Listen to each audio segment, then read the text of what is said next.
Now again, on this car and most cars, you have a link, which in this case is this white plug right here. And what you do is you get the code reader, and all vehicles 1996 and later are OBD2, Oscar Boy David 2.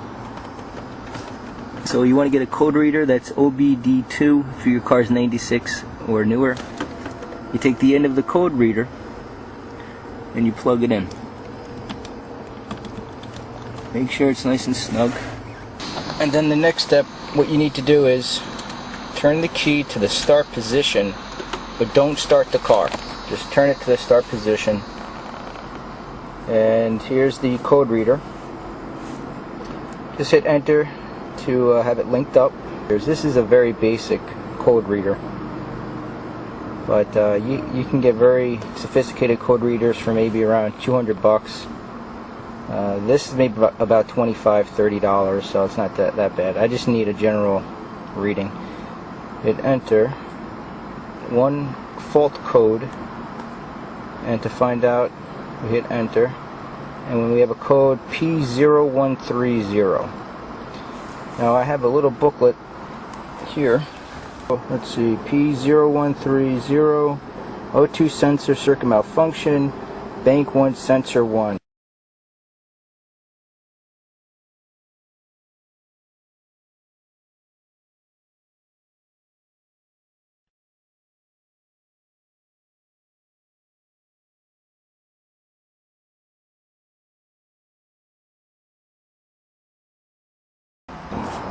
And before you begin any work, any electrical work on your vehicle, make sure you always disconnect the negative terminal on the battery. Alright, first step is we need to locate where the O2 sensor is plugged in, and on this car in the Maxima it's right here. So we need to disconnect this. And the way I found this, the easiest way is I just followed the wire. And you have the wire here, and you can't really see it from up top, but I'll show you from underneath the car. But I just followed the wire, and this is where it's plugged into. So you disconnect this, and now we need to remove this sensor from underneath the car. Okay, now we're underneath the car, and here's the catalytic converter right here, and you can even see the other O2 sensor. That is after the catalytic converter. That's the second sensor. We need to change the oxygen sensor before the cat. So let me zoom back out. Zoom back out. It's a little difficult underneath the car on your back, but the way you could always find the O2 sensor is it's plugged in or screwed into the exhaust. With my wrench over, I have the round part. It's not the box end part, it's the round part over the sensor. And a lot of times these can be really difficult to remove. Sometimes what I'll do is I'll tap the end with a hammer or even I have a small sledgehammer here.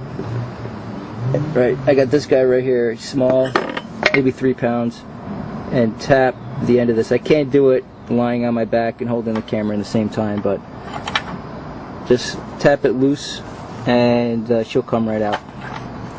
This is what the new sensor looks like. As you can see, there's a protecting cap over the end of the sensor. And I did check, if you pop this off, there is, from the factory, you have anti-seize compound already rubbed on there. So you're good to go on that. You don't need the compound. Just make sure you have it. If you don't, put a little bit on there. Again, it's called anti-seize compound. Should be rated to about 2,000 degrees. Alright, so this is the new sensor reinstalled in the vehicle. It's too difficult for me to tape and reinstall the sensor at the same time, but you get the idea. If you remove the old one, just reinstall the new one, and then plug everything back in on top of the motor.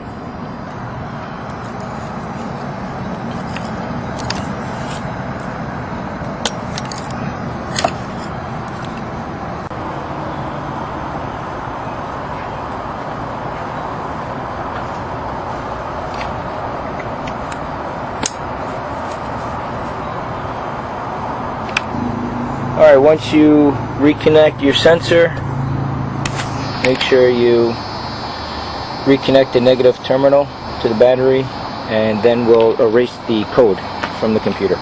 Alright, we're all set, and now we need to erase the code from the ECM, or the computer.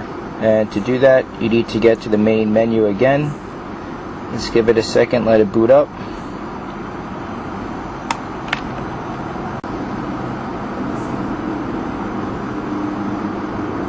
Okay, and then we don't want DTC, we want erase. Hit enter one more time, and a third time, and that's it. So now the code is erased, which we'll see right now.